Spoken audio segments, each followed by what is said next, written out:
Ego murakoze usura kumpa ijambo.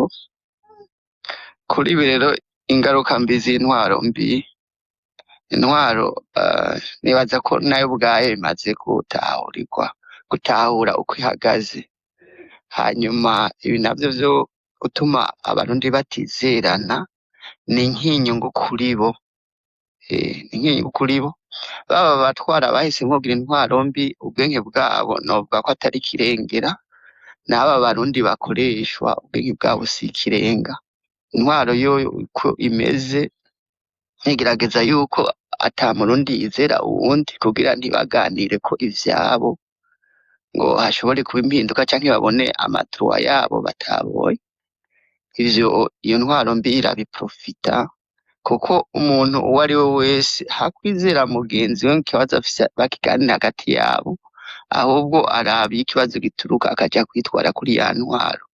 Intwaro igafata amakuru yose, arico gituma buri muntu wese ategerezwa kwigengesera agaca atangura kwinoba uwundi kuko ntaba azi ico agiye kuvuga iyo kija kugarukira. Nivyo rero bigenda bituma intwaro mbi ituma abarundi ku giti cabo batizerana. Kandi iyo tuvuze abarundi, aha wavuze abarundi naciye ngerageza kuvyinjiramwo cane. Abo barundi uko kutizerana kuri hose, kuri ari muri opposition, kuri mu barundi ataho bahagaze, abanyagihugu batazi ivyo barimwo, kuri no mu mugambwe indani mu mugambwe ahantu kutizerana kuvyukira. Harya mu mugambwe hariho abantu baba bari kumwe n'abenegihugu bari kwigisha, uhereye ku mitumba ukaja mu makomine, aho igihe co kwigisha abenegihugu ibijanye n'umugambwe n'ibijanye n'amatora babigisha abantu bakabigisha, muga abanyagihugu bagatora, kenshi batora umugambwe, ariko iyo batoye umugambwe baba bumva ivyiyumviro vyiza bazi ko bizobashikira. Mugabo bagire kubazanira umukuru w'umutumba bakabazanira umuntu batari biteze batari banazi, ivyo bikaba no muri komine. Ivyo rero bivyara kutizerana mu mugambwe gute? Uriya muntu yari imbere yigishiriza abenegihugu, bakabona bazanye uwundi muntu nawe ubwe atanaziga, atazi n'uwumuzanye uwo ari we, biratuma nawe icizere nubwo atabibereka, biratuma icizere kigabanuka mu mutima iwe, agasanga nta muntu acizeye. Ica mbere we ubwe baba bamutesheje ubuntu ku mpamvu ki? Niwe yari imbere y'abanyagihugu abigisha ko intwaro ari nziza, ariko uwo muntu bazanye ntamuzi, muri make yigishirije umuntu atazi kuvuga. We aba yumva yuko umenga ari guilt, umenga ni umunyamakosa, kuko nubwo yigishije abanyagihugu ko hagiye kuza intwaro nziza, ko abategetsi bazoba bameze neza, haciye haza umutegetsi atanazi, umwe n'ivyo akoze banamubaje ati we none ngaho utari gukora ibintu neza ibiki n'ibiki, ababwira ati mwege nk'akarorero, ati mwege muri mu rwego mpanuzwajambo rwa komine, mwaratowe nk'abari mu rwego rwa mpanuzwajambo rwa komine, ariko simwe mwasize ngaha anye, nta ruhusha mufise rwo kuvugisha canke kuntegeka ko simwe mwasize aha. Aho rero urumva n'indani mu mugambwe icizere kiba cagabanutse. Nico gituma rero nubwo iyo ntwaro mbi ikomantaza guteranya abenegihugu, ikomantaza kutarondera gushira ibintu mu ngiro, imenye yuko abanyagihugu bo ubwabo buhoro buhoro batera bashavura. Uwundi mukongomani yararirimbye ati ikinyoma kidugira ku ma escalier, no kiduga na esanseri. Esanseri abatayizi ni nk'imashini umuntu akantu kakumba ameze nk'imashini kaduza umuntu kihuta muri etaje yo hejuru ya 20 ku buryo mu mwanya uri musi y'umunota umuntu abashitse kuri etaje ya 20. Mu gihe umuntu aduze ku ma escalier ashobora kumara iminota ishika nka 10 atarashika yaje. Rero avuga ati ikinyoma kiduga na esanseri kigashika iyo kija, kuvuga intwari hari iranyarutsa kumvisha abanyagihugu ko bakunda kuri abenegihugu ko ibitagenda neza biri guturuka hanze, biri guturuka kwasi b'igihugu, bitaturuka kuri bo.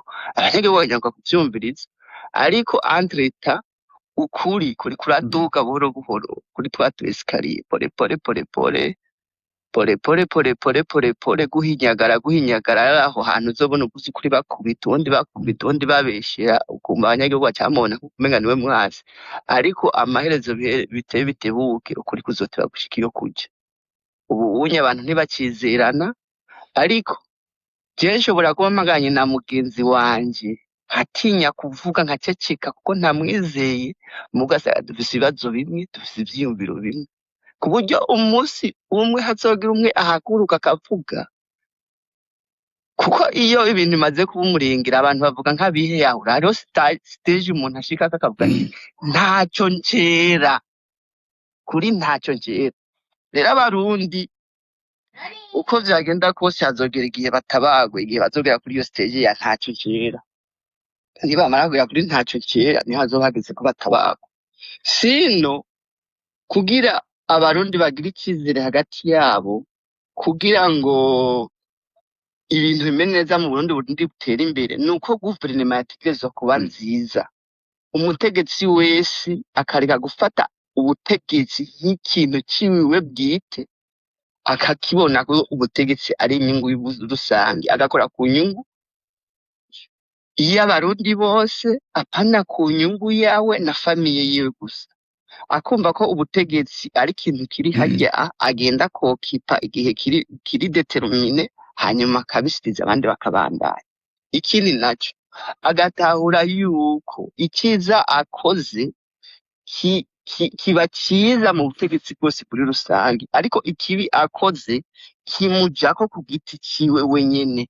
Nico gituma mu bihugu bindi bimaze gutera imbere, abantu bakora mu buzi butandukanye, mu mashirahamwe atandukanye, bajejwe ibintu bitandukanye, bagerageza gukora neza bakurikije amategeko, ku buryo niyo hagize ikintu kitagenda neza amategeko amutabara. Kuko iyo atiriganye kw'itegeko niwe asafaringa, siyo institution akorera isafaringa. Ivyo rero bakabishamwo conscient, bashobora kubaza ati igihugu nuko kimeze niko camye, ariko siko bizoguma. Uzokora nabi azi neza yuko ivyo akora nabi bizomukurikirana, kuko mbaye ndetse n'ubu nubwo bisamaza barabibona ko hari ibintu abantu bamwe batwaye kera bagiye bakora bibi, ubu unye bashobora kuba babirukirita canke bigenda bibagirako ingaruka. Sinzi rero bobo amaso aho baba bayashize. Hanyuma rero ikintu nubwo nyene topics ivuga ati vyagabanuye icizere vyatumye abarundi batizerana, ariko noneho iki kugira ngo icizere mu bene igihugu kigaruke iri amwaye, kuko ubu unye uko mbibona canke nubwo hataragera haragera igihe igihute kigasha. Ubu unye igihute bari gutwikira abo bantu banumye abantu vyagera igihe igihute kigasha kigaturika. Rero ico gihe gishobora kugera bivuye ko habonetse umurideri umwe akavuga ati ntaco ncera akabikora, canke bivuye nyene muri bamwe muri abo hejuru kuri guverinoma. Kuko nkuko abarundi bavuga ati ubwiza buva ibukuru bugakwira hose. Abarundi guhinduka canke gusubiranira icizere ni ibintu vyoroheje cane gose, kuko n'ubu hari uwavuze ko bagenda bigisha buri muntu, ariko bivuye hejuru vyanyaruka. Kuko ndibuka mu 1993 aba bandadaye bigisha ibintu vyinshi babivugira ku maradiyo, abantu bakagenda babihererekana agateka kazina muntu, abantu bangane imbere y'amategeko, ntihagire umuntu asubira gufata umuntu ngo amukubite amuhohotere. Ivyo birakuweho, abantu bose baje mu mashuri biga, abatwa nabo barakeneye kwiga. Kera kabona umutwa umenga ntiyaja no kw'ishuri ntiyaja no mu bantu. Abatwa mureke kubanena baje mu mashuri bige. Abanyagihugu bavyakiranye yompi, umenga n'ikintu c'igihugu babakuye ku maso, umenga n'ikintu cari kibafise ku maso babakuye ku maso. Rero nubwo aba bayobozi bashigikiye ubwo bubi bugenda nabo bukabashikako, umunsi umwe bazozinduka babona ibintu vyose vyahindutse. Kandi umwe wese uko akora ibintu yirabe yisuzume neza, kuko ivyo akora ntabwo bizofata intoze, bizofata CNDD-FDD. Ivyo azikora ntabyo bizofata guverinoma ya Evariste ya Ntibantunganya canke ya Nkurunziza. Ivyo akora bizofata wewe nyene ntuzeye Nziyobija Albert n'imporotiki, bizogufata kw'izina ryawe ku giti cawe, niwe uzosafaringa ni wowe uzotukisha izina ryawe kuko hari ikintu mwe mutamenya. Uwundi mwigisha yigeze kuba atwigisha atubwira ati aba banyeshuri mwigana jya ushaka ubigenze ko unezejwe kubafata nabi, ati kuko aba bamwe muri bo ejo niwe bazoba arabagusa, ejo niwe uzoba uri gukora ko interview urondera akazi. None nk'umuntu nka Nyumbakumbi, nk'umuntu nka Musitanteri, nk'umuntu nka Buramatare, nk'umuntu nk'umushingamateka, ni igiki kitamwe, ni igiki gituma yumva atokorera igihugu n'abenegihugu ko abo bantu uyu munsi ari gufata nk'uko umenga ni impene ziwabaga buri muntu uko ashatse canke aturutse uko ashatse, ko atazi ejo ico bazoba bariko ashobora kubakidira. Muri make ikintu coco bomenya ni uko abarundi bo bari boroshe guhindura mu gihe habonetse umuridere muzima yosubira kubiba icizere mu bene igihugu, kuko ubwiza buva ibukuru bugakwira hose. Hagize umuntu ahaguruka agashira ibintu ku murongo, abarundi bose bomuca inyuma kandi bokwiruhutsa akavuga ati ibi twari twarabuze aho tubibwira none biragiye mu ngiro, kuko nta munyagihugu n'umwe anezerwa no uja kuburanira intuzeye akagende k'itongo, urubanza rukazoza kurangira amaze kugurisha imigende 2, 3 n'5 kandi akanataha nico yarenganije atakibonye. Nta muntu anezerewe no kuja kurondera akarangamuntu kuri komine akayibona ari uko arinze gutanga ibitagenda kandi navyo nyene yarenze gufukamira abantu igihumbi n'igihumbi ngo bamushikire imbere. Ivyo bintu nta muntu n'umwe binezereye. Rero umunsi azoziduka umutegetsi akababwira ati banyagihugu ibintu tugiye kubishira ku murongo, nico gihe abo bantu bumva ngo hari ico bakoze bazoca batangura kumaramara. Rero uwo mwanya wari igihe ciza c'uko abantu bafise ijambo, na cane cane ivyo bikomerezwa barabe neza ko hari umuntu muzima yoba arimwo. Uwurimwo muzima akaba ataco ashoboye gukora yitandukanye nabo. Ni nkavyo nkunze kuvuga, perezida hari igihe avuga ngo hari abantu bananiye. Bakunanira gute uri perezida? Uri perezida ukaba amategeko yategerezwa kuja mu ngiro ntari kuja mu ngiro, dushobora kwitwara mu bashinga amateka ngo batunganye ivyo bitari kugenda neza, dushobora kuja mu rwego rw'ubucamanza ngo batunganye ivyo biri kugenda neza, mu gisirikare nta kintu na kimwe ashobora gukoramwo ngo ibintu bitagenda neza bitungane. Mw'ico gihe ntabwo uba ushoboye kuba perezida. Iyo ukunda igihugu uca uvuga ko ivyo utabishoboye ugakinjura, kuko iyo ukinjuye ukavuga uti hari abananije wowe ugaca ukinjura, abo bakunanije bikubita agashi. N'ahandi ugumye utambamye ntushobora kuvuga ngo biri kuba ngo je sindabizi. Wewe uba uri mubi, ni wewe uri no ikintu cyose kiba kibi ni wewe kijako, n'abantu bose bapfa, abantu bapfungwa, amakosa yose azako imbere yuko bizoja kuja kuri endividi bararondera uwabikoze, nawe uri perezida bikujako. Arico gituma mvuga nti abantu bose bari mu ntwaro bakwiye kuba kosiya barazi ukutizerana kuri mu bene igihugu. Iyi topic yobafasha iki? Yobafasha gusobanukirwa yuko intwaro barimo atari nziza, hanyuma bakaraba iyo bituruka nuku kuntu politike bayigize business.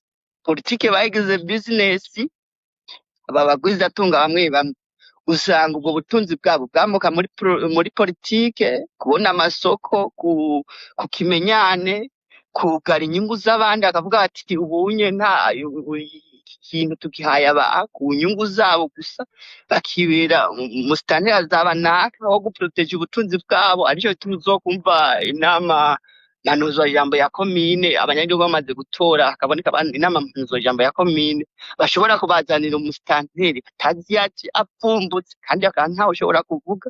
Arico gituma minisitiri naka ushobora gusanga abamusanze ahantu yagonze ibiti, ugasanga uwo muminisitiri biza gute mu Burundi tuzi ntuzeye n'imbonerakure usanga ifise umuhate. Umuminisitiri gute ashobora gusanga ari kwitwarira imodoka nta n'umuhate, nta n'umuntu n'umwe ari mu modoka.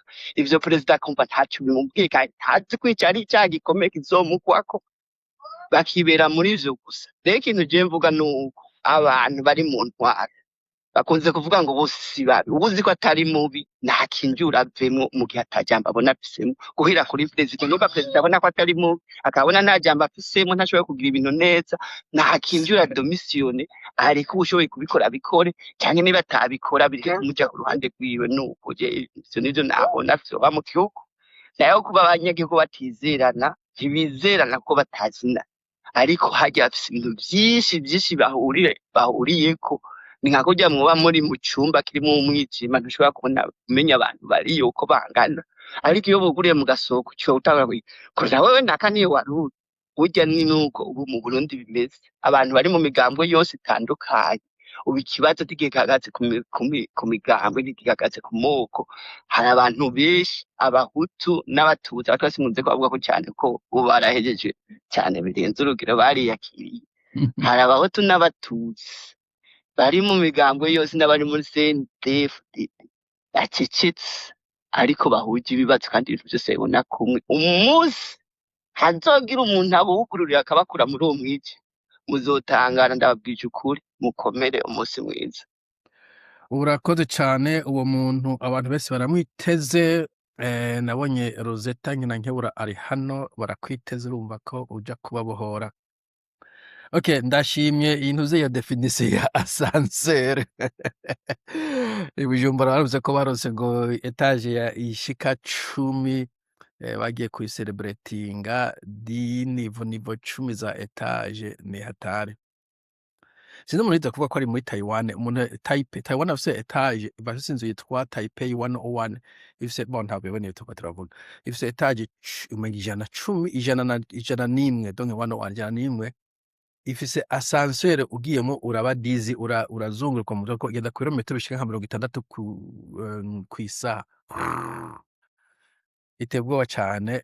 Ifise uburebure bw'imetero 500, donc inusu y'ikilometero etc.